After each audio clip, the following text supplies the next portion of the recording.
எல்லாருமா சேர்ந்து கட்டாயப்படுத்தி உன் கழுத்துல என்ன தாலி கட்ட வச்சுட்டாங்க. கழுத்துல நான் தாலி கட்ட மறுத்திருந்தேன்னா என் அக்கா என்ன வீட்டை விட்டு வெளியே துரத்திருப்பா.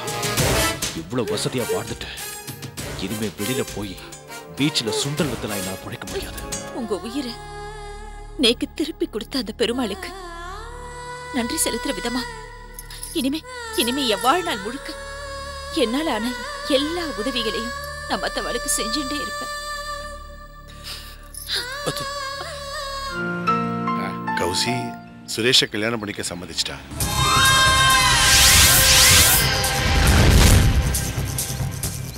இந்த சந்தோஷமான விஷயத்த உங்ககிட்ட சொல்லிட்டு போலாம் தான் வந்தேன். அதுவே கேட்க எவ்வளவு சந்தோஷமா இருக்கு.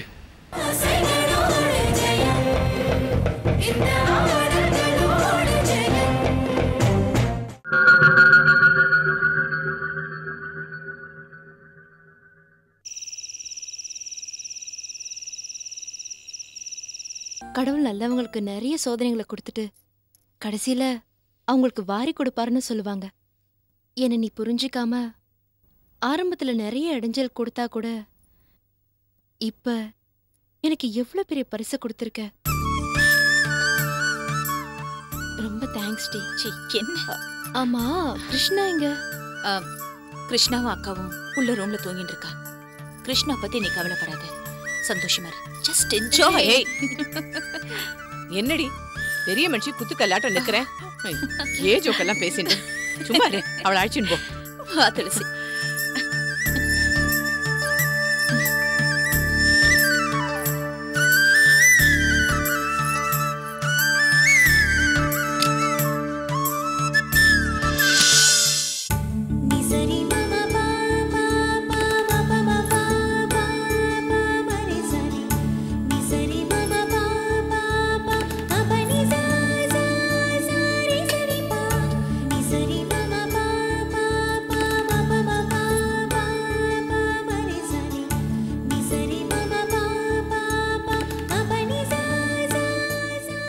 இத்தனை நாளும் நான் பட்ட கஷ்டத்துக்கு இன்னைக்குதான் விடுதலை கிடைச்சிருக்கு.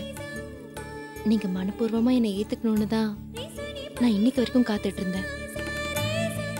உங்க மனசுக்கு விரோதமா என்னை ஏத்துக்கிட்டா நம்ம வாழ்க்கை சந்தோஷமா இருக்காது. அதனாலதான் நான் நேத்து உங்களை தனியா சந்திச்சு உங்களுக்கு விருப்பம் இருந்தா மட்டும் எனக்கு வாழ்க்கை கொடுங்கன்னு கேட்டேன். நீங்க மனப்பூர்வமா என்னை ஏத்துக்கிட்டு எனக்கு வாழ்க்கை கொடுத்ததுக்கு ரொம்ப நன்றிங்க. கொஞ்சம் திரும்புங்க, நான் ஆசீர்வாதம் வாங்கணும்.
எல்லாருமா சேர்ந்து கட்டாயப்படுத்தி உன் கழுத்துல என்ன தாலி கட்ட வச்சுட்டாங்க. கழுத்துல நான் தாலி கட்ட மறுத்திருந்தேன்னா என் அக்கா என்ன வீட்டை விட்டு வெளியே துரத்திருப்பா. இவ்வளவு வசதியா வாழ்ந்துட்டு இனிமே வெளியில போய் பீச்சில் சுண்டல் வித்தலாம் என்னால் பிழைக்க முடியாது. அந்த மாதிரி வாழ்க்கைக்கு என் மனசு ஒத்துக்காது. என் அக்காவோட ஆஸ்திக்காகவும் நான் வாழ்ந்துட்டு இருக்கிற பணக்கார வாழ்க்கைய எடக்க விரும்பாதனாலையும் தான் உன்னை கல்யாணம் பண்ணிக்க சம்மதிச்சேன். கழுத்துல தாலியும் கட்டின. நீ தப்பானவன்னு அன்னைக்கு நான் எடுத்த முடிவுல இருந்து இன்னிய வரைக்கும் இந்த நிமிஷம் வரைக்கும் மாறவும் மாட்டேன். வெளியில எல்லாரும் மத்தியிலையும் உன்னை சந்தோஷமா வச்சிருக்கிற மாதிரி நடிப்பேன். அது என் அக்காவோட பணத்துக்காக. ஆனா உள்ள ஒரு வித்தியாசமான சுதர்சனை நீ பார்க்க போற. சந்திக்க தயாராயிரு.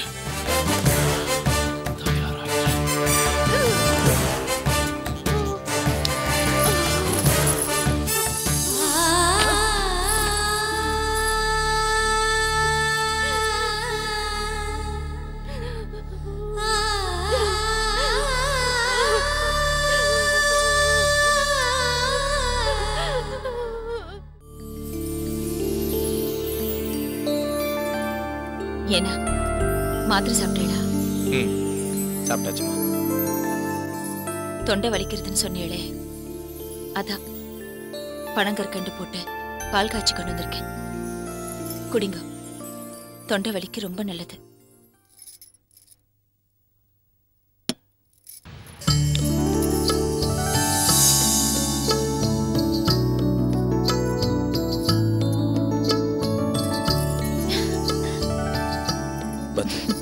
என்னது இது? இன்னைக்கு நமக்கு ஃபர்ஸ்ட் நைட்டா இல்ல துளசிக்கு மாமாக்குமா?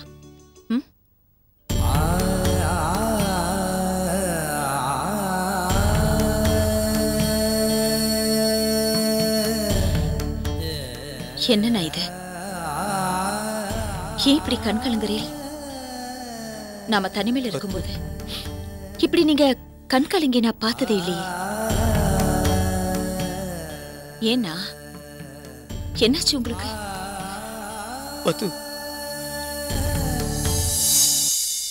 உன்னை நான் மனைவி அடையறது கொடுத்து வச்சிருக்கணும்டி. நீ சாமானியப்பட்ட ஆள் கிடையாது. ரொம்ப தைரியமான புத்திசாலித்தனமான பொண்ணுடி. நான் சாவியத்தை நோக்கி இருக்கிச்சே போராடி என்னை சாவுல இருந்து மீட்டு வாழ வச்சேன். அதில் உன் தைரியம் தெரிஞ்சது. துளசிக்கும் மாமாவுக்கும் கல்யாணம் பண்ணி வச்சே, அதுல புத்திசாலித்தனம் தெரியுது. நான் தைரியமான பொண்ணு, புத்திசாலி பொண்ணுன்னு இந்த ஊருக்கு சொல்லிக்கிறத விட உங்க வைஃப்னு சொல்லிக்கிறத தான் நான் பெருமையா நினைக்கிறேன்னா. உங்களை காப்பாத்துறதுனால நான் தைரியசாலின்னு சொல்லிக்கலாம். எல்லா பெண்களுக்கும் இருக்கிற கடமை மாதிரி தான் உங்க உயிருக்காக நான் போராடினேன். நானும் என்னோட கடமையை தான் செஞ்சேன். பெருமாள் புண்ணியத்திலையும் அந்த துளசியோட உதவியிலையும் நீங்க பொழைச்சிட்டேன். இதுல என்னோட தைரியம் எங்க இருந்து நான் வந்துச்சு? அப்புறம் துளசிக்கும் மாமாவுக்கும் நடந்த கல்யாணம். சுதர்சன் மாமா துளசியை கெடுத்த விஷயம் ஆரம்பத்திலிருந்தே நேக்கு நன்னா தெரியும். இருந்தாலும் துளசி மேல நேக்கு இருந்த வெறுப்பால எந்த நடவடிக்கையும் எடுக்கல. அந்த விஷயத்தை நான் உங்ககிட்ட இருந்து மறைக்கவும் செஞ்சேன். ஆனா எல்லாத்தையும் மறந்துட்டேன். தன்னோட உயிரை பணையம் வச்சு அந்த துளசி நேக்கு இதெல்லாம் பண்ணாலே, நான் அவளுக்கு செஞ்ச இடைஞ்சல்கள் எல்லாம் நினைச்சு இப்ப நான் ரொம்ப வெக்கப்படுறேன். சுதர்சன் மாமா கிட்ட இழந்த அவ வாழ்க்கைய நான் மீட்டு கொடுக்கணும்னு போராடினேன். அவரும் மனசு மாறி துளசி ஏத்துண்டார். அவ்வளவுதான். இதுல என்னோட புத்திசாலித்தனம் எதுவும் ஒர்க் அவுட் ஆன மாதிரி நேக்கு தோணல.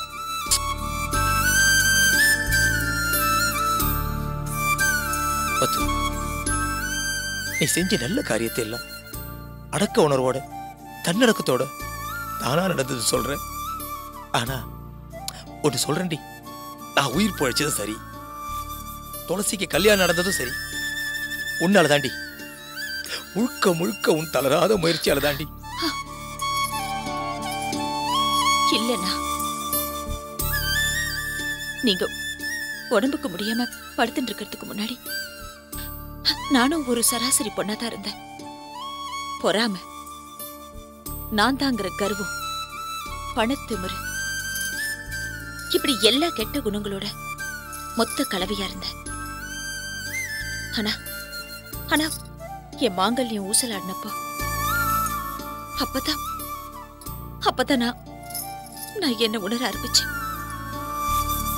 இந்த லோகத்துல நல்ல மனுஷன் யாரு, கெட்ட மனுஷன் யாருன்னு தெரிஞ்சுட்டேன். நல்ல மனுஷா கிட்ட எல்லாம் பேசுறச்ச நான் எவ்வளவு கெட்டவளா இருந்திருக்கேன். எனக்குள்ளேயே நான் வெக்கப்படுறேன்னா அப்போ எனக்கு ஒரு விஷயம் தெளிவா புரிஞ்சது. சந்தேகம், சுயநலம், கோபம், பொறாம இதெல்லாம் யாரையும் வாழ வச்சதே இல்லை. இன்னும் சொல்ல போனா நன்னா வாழ்ந்துட்டு இருக்கவாள கூட அழிச்சிடும் நான் புரிஞ்சுட்டேன்.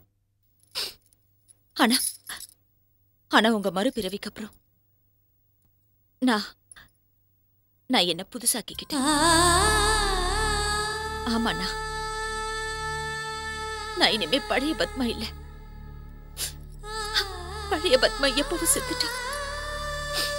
இனிமே நீங்க பார்க்க போறது, உங்க கூட வாழ போறது வாழ்க்கையில ரொம்பவும் பக்குவப்பட்ட பத்மானா. உங்க உயிரை நேக்கு திருப்பி கொடுத்த அந்த பெருமாளுக்கு நன்றி செலுத்துற விதமா இனிமே என் வாழ்நாள் முழுக்க என்னால ஆன எல்லா உதவிகளையும் நான் மத்தவளுக்கு செஞ்சுட்டே இருப்பேன்.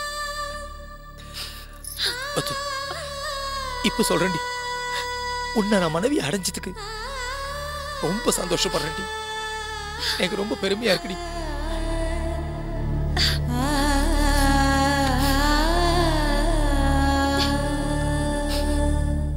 எனக்கு தாண்டி ரொம்ப சந்தோஷமா இருக்கு. வாங்க சார். நமஸ்காரம் சம்பந்தி. வணக்கம். எப்படி இருக்கீள்? கௌசி சுரேஷை கல்யாணம் பண்ணிக்க சம்மதிச்சிட்டா.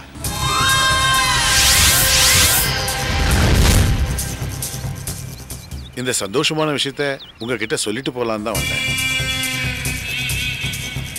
அடடே, கேட்க எவ்வளவு சந்தோஷமா இருக்கு. உங்க பொண்ணு கௌசல்யா காலம் பூரா சஞ்சய் நினைச்சுக்கிட்டு தன்னுடைய வாழ்க்கை மொத்தத்தையும் வீணாக்கிடாளோன்னு பயந்தேன். கௌசல்யா சரியான முடிவை சரியான நேரத்தில் எடுத்துருக்கான். அந்த பையன் சுரேஷ் அற்புதமான பையன். அவனுக்கு அவன் மண்ணியுடைய தங்கைய அவனுக்கு கட்டி வைக்க அவனுடைய குடும்பத்தார் முயற்சி பண்ணி கூட அவன் கௌசல்யாவைத்தான் கட்டிக்குவேன்னு சொல்லி உறுதியா நின்னான். கௌசல்யாவோட சம்மதத்துக்காக பொறுமையா காத்திருந்து சாதிச்சிட்டான். எது எப்படியோ எனக்கு சந்தோஷம், ரொம்ப சந்தோஷமா இருக்கு. கௌசி சுரேஷ் கல்யாணத்தை ஏற்பாடு பண்ணது நீங்க தானே? இதுக்காக நானும் என் குடும்பமும் காலம் பூராவும் கடமைப்பட்டிருக்கோம். என்ன இப்படி பெரிய பெரிய வார்த்தைகள்லாம் சொல்றீங்க? சுரேஷ் எனக்கு மகன் மாதிரி. ஒரு மகன் சஞ்சயால கௌசல்யா இழந்த வாழ்க்கைய இன்னொரு மகன் சுரேஷ்காவது கொடுக்கறதுக்கு ஏற்பாடு பண்ணேன், அவ்வளவுதான். Just like that. தமிழ்ல சொல்ல போனா கல்யாண புரோக்கர் வேலைய நான் பார்த்துக்கிறேன். இதுக்கு போய்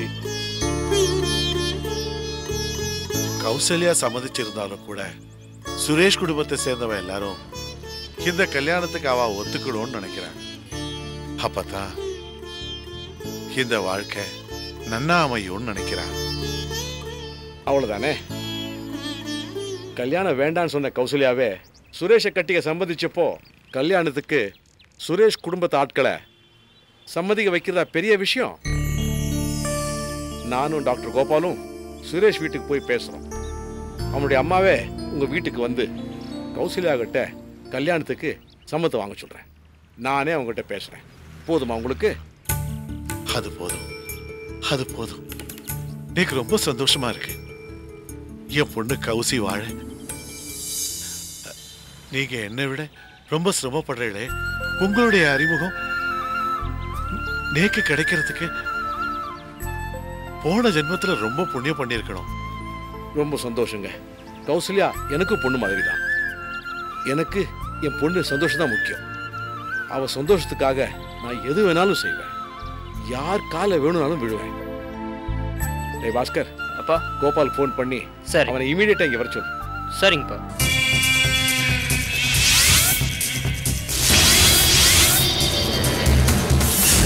புறப்படுற சம்பந்தி, நான் சுரேஷ் வீட்டுக்கு போய் என் பொண்ணுக்கு சம்மந்தம் பேசிட்டு உங்க வீட்டுக்கு வரேன். கௌசிய வடை பாயசத்தோட விருந்து ரெடி பண்ணி வைக்க சொன்னேன்னு சொல்லுங்க. பேஷா ரெடி பண்றேன். அப்புறம் ஒரு முக்கியமான விஷயம், சுரேஷ் கௌசல்யா கல்யாண செலவெல்லாம் என்னுடையதான். இப்போவே சொல்லிடுறேன்.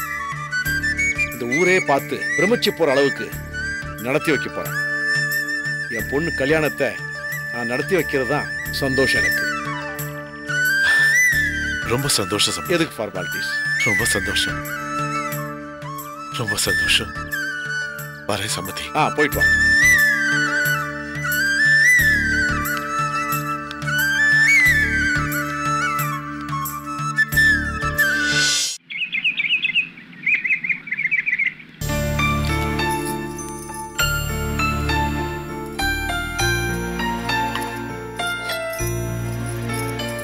பத்மா, நான் வேணா எல்லா வேலையும் செய்யறேனே. பரவாயில்ல, இருக்கட்டும். என்ன துளசி, கண்ணெல்லாம் செவந்திருக்கு. ராத்திரி 6 மணி நேரம் கூட தூங்கலையா?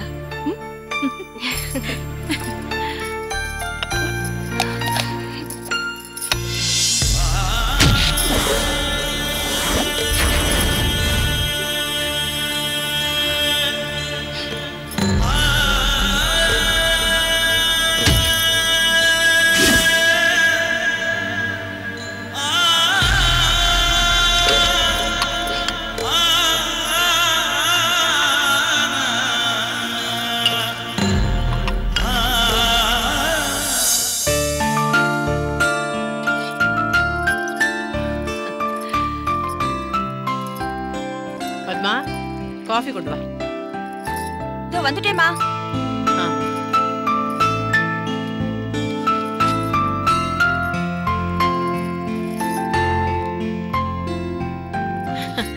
சேமமா இருடா.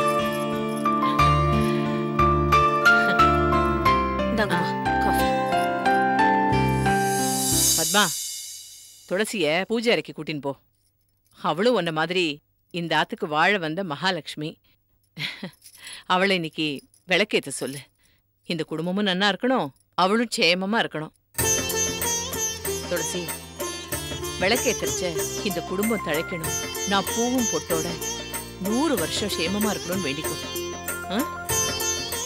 நம்ம பூஜையில இருக்கிற பெருமாள் ரொம்ப விசேஷமானவர். காலங்காலமா நாம அவர்தான் சேவிச்சுட்டு இருக்கோம். போய் விளக்கேத்து. கூட்டின்னு வா துளசி. போ.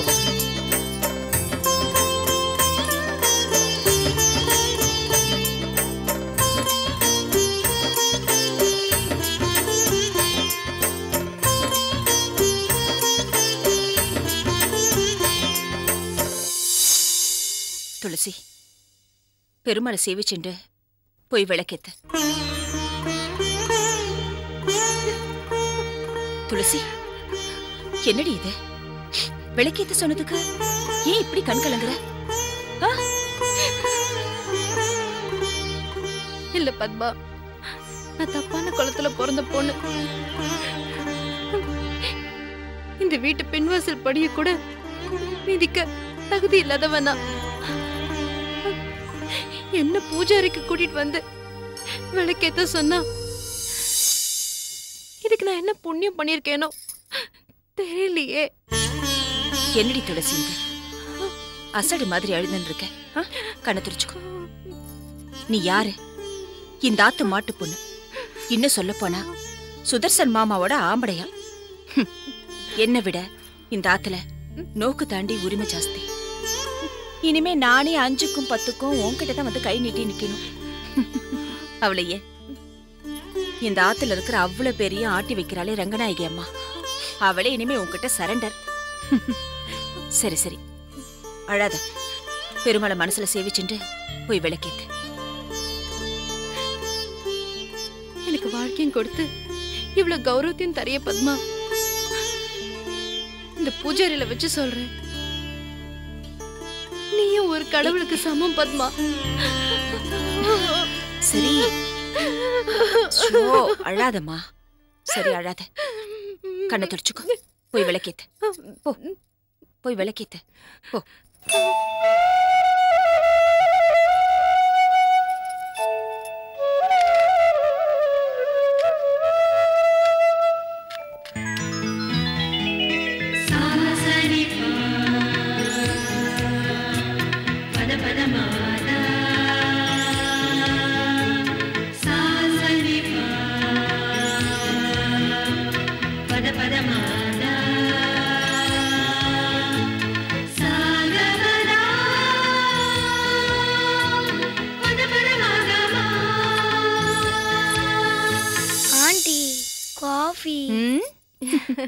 தூங்கி எந்திரிச்சு வந்த உடனே காஃபி கேக்குறியா? பல்லு தேய்ச்சியா? நான் காஃபி குடிச்சிட்டு பல் தேய்க்கிறேனே. பல்லு தேய்க்காம காஃபி குடிச்சா மாடு முட்டும். நீ போய் பல்லு தேய்ச்சிட்டு வா. அதுக்குள்ள நான் உனக்கு சூப்பரா காஃபி போட்டு வைக்கிறேன். சமத்து பொண்ணு, வா.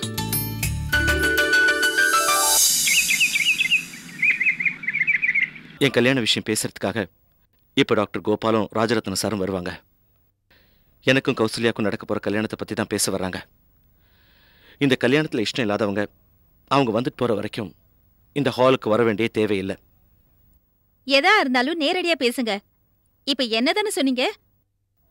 என் தங்கச்சியை கட்டிக்க மறுத்ததுனால நான் ஏதாவது பேசி இந்த கல்யாணத்தை நிறுத்திடுவேன்னு பயப்படுறீங்களா?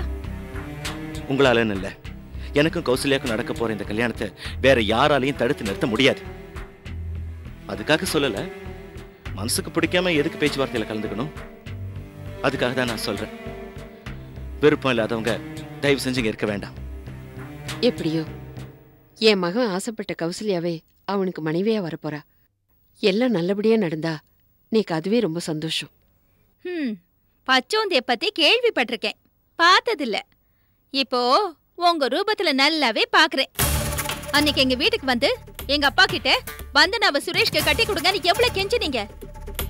இன்னைக்கு என்னடானா அப்படியே மாறி போயிட்டீங்களே.